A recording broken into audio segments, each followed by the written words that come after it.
Hello. How you doing? Doing good. How you doing? All right, one of the hardest workers in the game right here. We talk Thank- about model, singer, TV host, film, radio. Damn. Maybe you No, gotta go hard and go work. yeah, no, I appreciate it. I just finished doing a taping right now. That's why I was like, oh, timing wise, but I'm here. I'm here. I'm here. Yeah, yeah, Yeah. yeah. That's right. We doing the live stream off the cuff radio. I'm King Eric, the media assassin, and I have Vero G in the building, one of the hardest working women in this game. I was reading your resume before I got on the air, and I said, "Damn, I need to get on my A game." Thank you. I appreciate it. Thank you. Like I got the best of the world hat on, but then I'm like, "Damn, you doing all this? I'm supposed to be doing." I feel you. I feel you. Thank you. Oh man. But anyways, welcome to the show. How everything going with you tonight? Oh, it's going. It's doing good. Besides the weather's cold out here, but it's all right so far. Yeah, Oh God, it's miserable outside. it is. It is. Yeah. It is miserable outside, but here we are. We in the winter. We in the fourth quarter of 2024. Has it lived up to your expectations? And what have you got in store for 2024 in this fourth quarter? Definitely. This year's been interesting. It's been uphill battle with certain things, but it's been good so far. This year I've been able to get some projects out. As you know, the new album is out now. The sixth album is called A Brand New Me, which I've been pushing out the heavy out there now. It's available on all digital platforms. Also, I just released a new book. It's called Gone Too Soon, and that talks about going through the loss of having an unborn child, or a miscarriage as they call it, and going through the healing process on that. But it's out available on Amazon, so you guys could get that as well.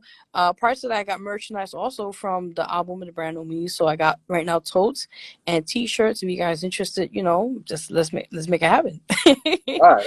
And yeah, Oh, just yeah, thank you. that's great. And you got the new music project. Tell us about it. Yes. Okay. So Brand New Me, pretty much it's been like 2 years in the works with this album. And the concept of Brand New Me is pretty much like me telling the world right now, it's a new chapter, new me. I'm out now, just new a set of life, as they say. And the album is amazing. It has I think 10 songs. And it has a lot of different concepts on there, like from, of course, you all know, sad music, uplifting music, different music that are different sounds that were everybody could relate.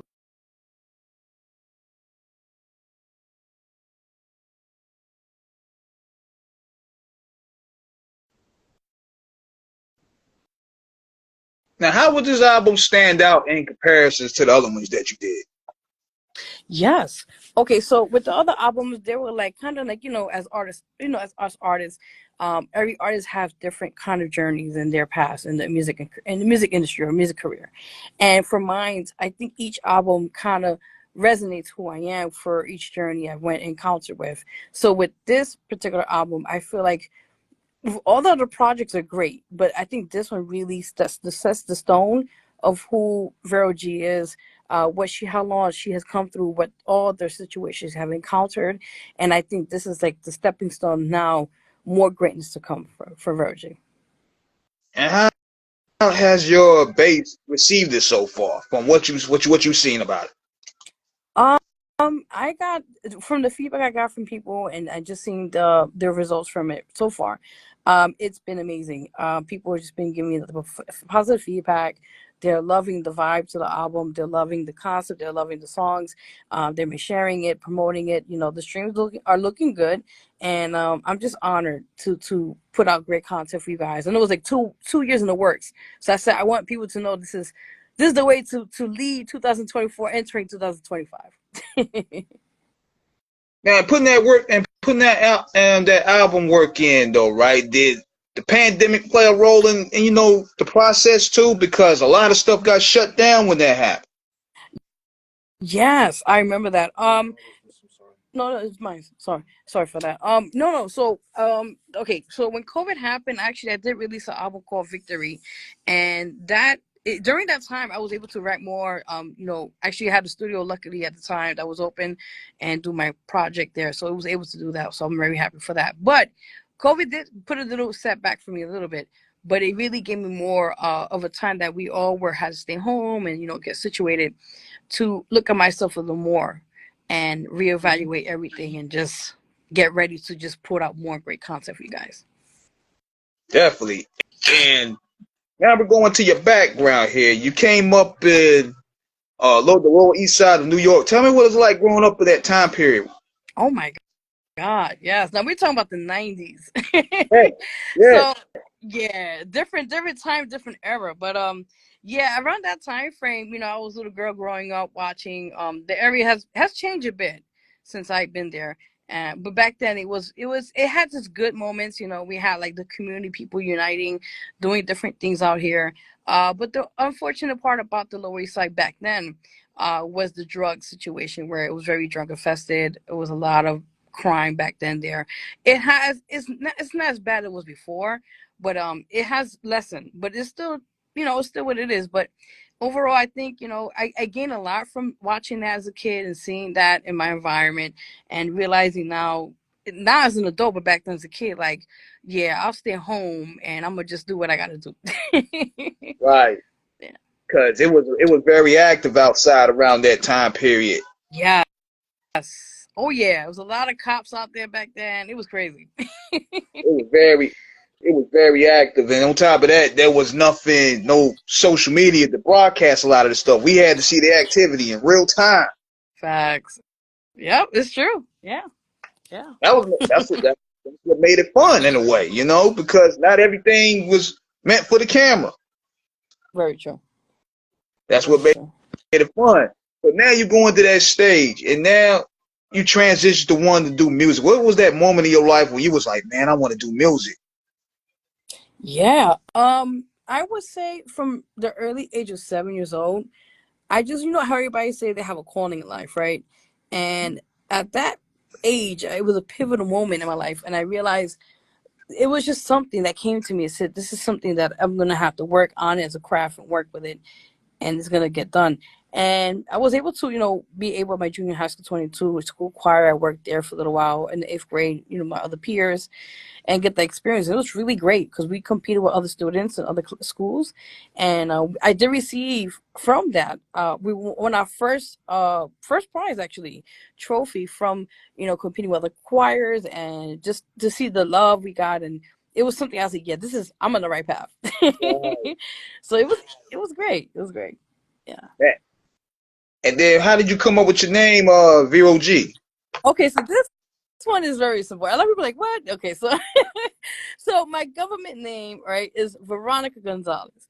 So I was like, you know what? I want to make something kind of cute, trendy, and it's original, right? So I was like, because a lot of people back in my day, my parents and a few family members, Spanish, yo, Vero, Vero, short for Veronica. So I was like, you know what?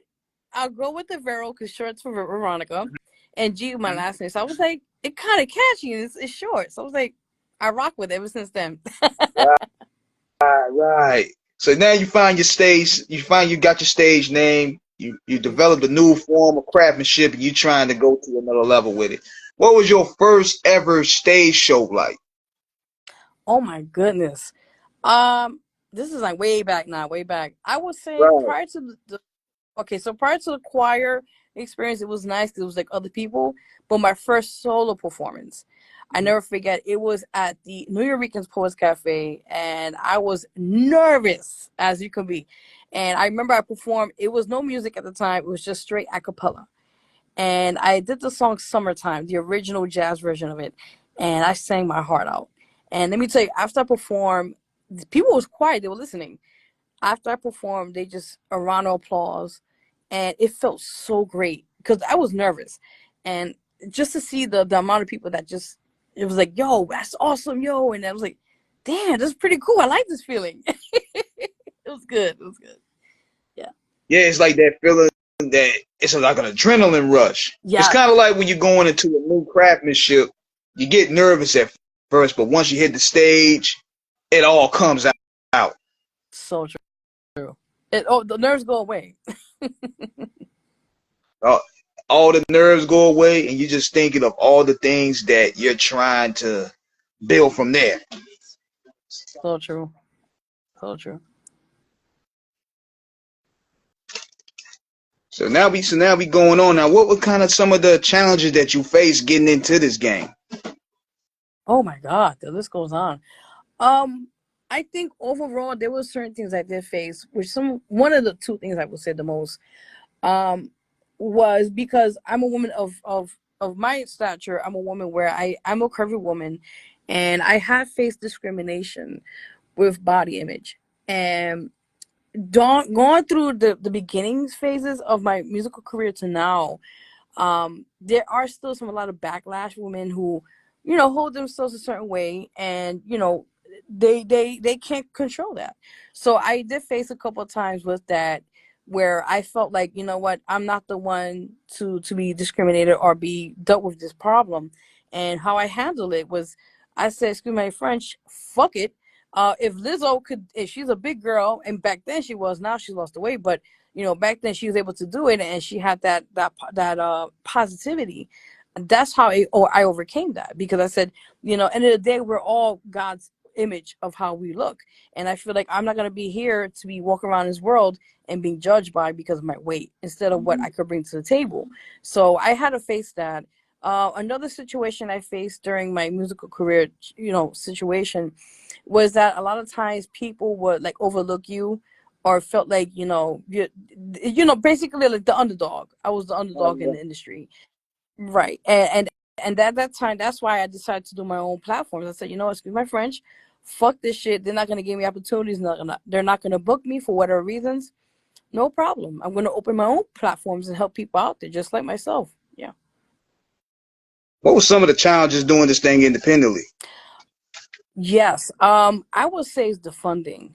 The funding was the biggest issue, because a lot of times you would have to dish out your own money, invest into venues, addition to supporting your employees, people that work for you, just to get the show going. And it was a lot of that. More than anything was the financial burden behind it.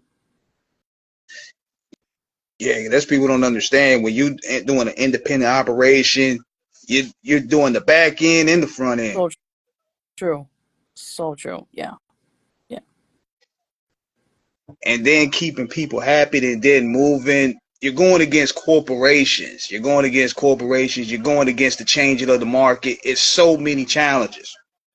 It is. It is. It's a lot. I learned a lot from all this. And I just realized, you just got to make the best of a situation. That's it. So yeah, so now you're going in, you're overcoming all of those mental challenges, because everything this is mental challenge, and now you get into the other challenge, which is the music business. Mm, See, people don't understand that it's easy to create the art, but the paperwork, the lawyers, the copyright, all that stuff come into play too. Now you have to independently go up there yourself and do it yourself, because you don't even true. trust the lawyers. No, because they'll try to like come up with the bullshit. You're like, no, not today. Not today. Yeah, it's Exactly. a lot. It's a lot. Definitely. So people don't understand. So you transition, and how do you make that transition to film too? That's what I'm curious about. Yes. Okay, so prior to, being an artist and a business person, I prior to that, my thing, I love performing arts. I always, even in high school, where I was able to do a few plays I was in, do behind the scenes, help out people in the plays and work out what wardrobe wardrobe, what do you call that stuff, costume stuff, whatever. And I just felt like acting was always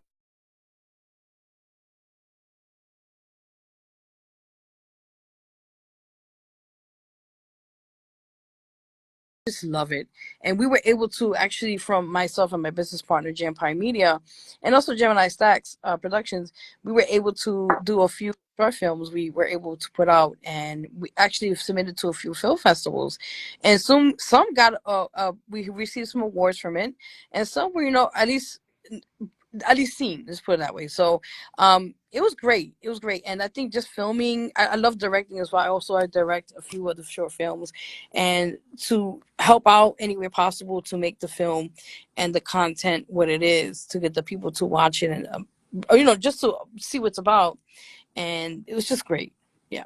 Now, you know what's another challenge about the film industry now is that the market is so wide open. Like, it's a good thing that people could get in. It's easier to get in, but at the same time, you have so many people trying to get in. So you got to Yeah. find ways of making your content stand out. Because now you have 2,000 versus 200 getting in now. Oh my God. Yes. Yes, I realize that now, and like you're right. Like I said, back then it was like you had to go through the movie theater. Now we call it the movie labels, or what you want to call it, MGM and all those places, to even get a shot of your script being seen, or or whatever the case may be. But now, like I said, everything is open. Like you have your own. There's so many platforms you can submit to and even be heard more now. So like you're right. It's more competition, pretty much what it is. But Yeah, as long as you stay yeah. true to who you are and your whatever project or work you put into or you back or whatever case may be, if you believe in the brand itself, then that's all that really matters, and if people support it, that's great. Yeah, because you have so many platforms now, especially the way streaming done took the game for a loop. Because when we was coming out, it was VHS, it was DVDs. Now you have like 100 different streaming platforms, and it So used to be a true. time like, okay, I think I could go ahead and make an action movie or something. You go submit that action movie to Tubi, you see about 50 of them over there already. You like, damn, It's true, yeah, it's damn. true. So that's the crazy part about it right now, because you have something unique and you have the most unique idea, but then you have the carbon copies coming in doing the same exact Oh, thing, and oh, you I like, see dang. that. So that's what makes it complicated.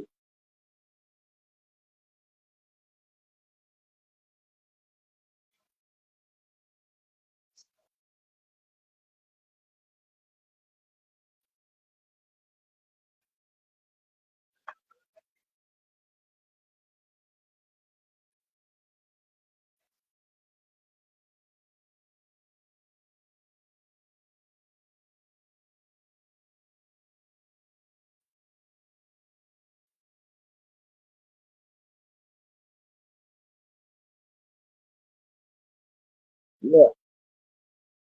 Yeah, Oh yeah, that's but when you know. That's when you know your brand and marketing is hitting right now. You have carbon copies. facts, When you start exactly. having carbon copies, people start copying your logo and even going forward reusing your content and not and not compensating you. You know you got something good. No, it's true, and they don't realize if they steal anything of mine, it's copywritten. They're gonna get a nice lawsuit. So I hope and pray they got a good attorney for their ass. And they gonna get that copyright strike. Oh That yeah, on you. It's a dub right there. facts all the way. It's a dub right there. Facts, exactly. Yeah. But So you know what's wild is that you still pursuing a music genre that is considered not as popular now, which is R&B and soul music. yes, Because hip hop, I think hip hop and country are probably the two most dominant forms of music today. How were you able to stay in your lane and continue doing what you doing in a high velocity? Because it's easy to sit back and be like, you know what, giving this up, man. This ain't hot no more. I'm turning it yeah. in. What keeps you motivated? I appreciate you saying that. Thank you, thank you. I think overall, okay, thank you. I think overall from that, what you just mentioned is so right. I think pretty much it is a loss sometimes, if you could say that, with the R&B category, or the art, like you mentioned, that our genre. But I think overall, as long as you stay true and genuine to what you do as an artist, and if people support it, I think it still would be longevity. I think overall it will be longevity of it all. If people do still support it. I mean, like I said, R&B has kind of died down a bit. But for example, we see Coco Jones. She's amazing as an R&B artist. We see Trey Songz, even though he hasn't come out with anything in a while, but he's still a great R&B artist. So I mean, R&B is still there, but it's not as proficient, like you said, like it's out there. But I think we could bring it back. We could do that. You know. Yeah. And plus, we're at a time now where everybody's their own radio station because of streaming and playlists and all that stuff now. So therefore, I think it's within the people. Yes. So true. Radio I won't always really say, control it no more. yeah, exactly. And even though like you mentioned, even though the R&B is kind of like you said dead a little bit, but the main thing, if people Hmm. still support it and support your music or whatever the case may be, then you know it's still happening. You know. Yeah. Absolutely. Now, Definitely. going into the music thing and everything. What was some of your musical inspirations? Oh my God, the list goes on. I think the classics, the legends, I have to give them a respect. Of course, Whitney Houston, Mariah Carey, Alicia Keys is one of the one. I think Aretha Franklin, hands down. She's the legend overall for R&B and even back then she set the trend. You know, at that time, Oh, and I respect for all of them in their own ways. You know how they bring to the industry, so their own kind of style to things. absolutely. And because it's very important to study history and to study the great ones because that pushes the genre forward. Oh, so true. So true about that. Yeah. Yeah. That's why I say a lot of artists, they don't really like, not for all of them, but for the most part, like they have to like appreciate those who made or paved the way, because they have to fight the battle of the industry. They had to go through so much. Um,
all right, hold on. Hello. Yeah, yeah. Hey, You I'm know back. yeah, I'm back. Okay, okay, cool, cool. Because I was out in the building. It was, yeah. I don't know. It's the weird Wi-Fi. I don't know what's going on. I'm here. Wi-Fi acting up. You know how it be, yeah, yeah. I think it was where you was at. Yeah, it was something like that. But we're here. We're here. I was like, we gonna hold it on for a little bit, but we was talking about keeping your fans intrigued and keeping that consistent fan base happy, which is very Yes, important. definitely. So A lot of artists. those are the people Oh, sorry. everybody can be there, the good, bad, and ugly. That's so true. And a lot of times, that's what I'm saying. Like they have to help. You know, these artists is out there. Good night. A lot of these artists out here, like no, they don't really do that. They get to the top of the game, and then they forget the people that put them there, and then it sucks. It's unfortunate because we got to let some of our sad music from them before they get their head together. So Yeah. true. Yeah, Yeah. true. So now we going. So now we going on. Now, what are your thoughts about streaming? Do you think streaming is beneficial for you as an artist, or do you prefer it going back to The old days of physical, the vinyl part. Um, I'm an old school person. Like streaming is good because that's when you get to see people like supporting your songs or albums or whatever you're putting up. But I just love when like if you people buy CDs. I know CDs are obsolete now, but like I love when people like you meet your fans and they buy your product or your brand and it's actually interact with them and you get to know like what they really like about your stuff and it's things like that. I prefer more interpersonal instead of it being just online. Yeah, but there's nothing like you had the physicals, you could read the credits, you could read who does the beats, who wrote the lyrics, Yeah, who did the ghost writing, all that stuff. It was informative to building an identity as an artist. so true. So true. I think that's also another thing a lot of people don't know. Like when artists is out there, like they have a team, like you said, writers or producers or whoever, they should give them that little more of a credit because they're the ones that help, the song, whatever their project is about, what it is. And without them, they won't have that much of a good feedback or whatever it is, the process, the song, whatever it is.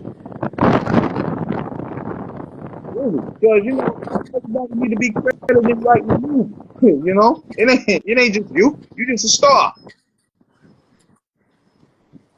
Definitely. Yeah. I don't know. It's just a lot of times, I don't know. I feel like people should get more credit when it comes to if they do the help with the work, the song, or whatever the case may be with the project. Absolutely. Absolutely. Yeah, had to make sure I ain't lose my signal because the signal is kind of bad here. We also got real cold weather out here. Yeah, I'm outside right now. It's brick. Oh my god. So now you got so now moving forward. We're going to 2025. Like, what's your what's your what you have in store for the first quarter? Oh man, I'm ready. All right, for 2025, actually gonna y'all got exclusive here on the show right now. Um, I'm actually going to the studio next week to do a single for next year. I think it'll be out by January 1st, the first day of the new year. And it's a song dedicated to my mom who passed away this year in May. And I felt like this is a great way to honor her and put a song out, about, her loss and how it impacted my life a bit. So that's coming out next year. Also, the Energy album, the fifth EP album, will be officially out. And I'm working on my seventh album called My Anxiety. So I'm working on a couple of projects right now. And another book I'm working on next year as well. And I'm working on another film, a short film with my management. He's over here. Hey, say hi, say hi. Hey, what's good? How you doing? My management here, Jay Carmen. Baby mom's favorite DJ, official New York City council candidate for 2025, Jason Morello. Uh, You already know, def- man. definitely, man. Seeing y'all, So seeing yeah, y'all, seeing y'all in the pit, seeing y'all putting in that work, man. So, we about to pop, because I know you got things you got to do. We about to go in and all wrap this up a little bit. I'm going to definitely get at you because I'm making a okay. transition. I'm making a transition myself. We're going to start doing more live stream. I might need you for the intro one day. Okay, you let me know. Yeah, Yeah, definitely. I got a quick plan. So I'm trying to make this intro the flyest thing out. We're trying to blow all the competition out the water.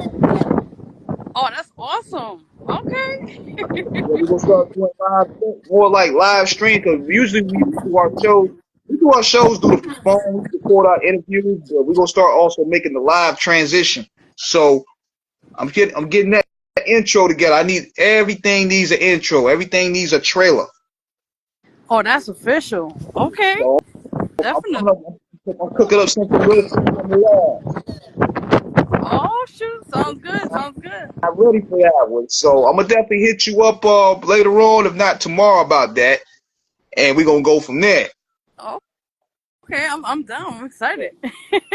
Right. I'm putting that out there for the audiences too. Now, last question. Do you have any shout outs you want to give out or anywhere you can plug your streaming platforms and all that stuff where people can find you?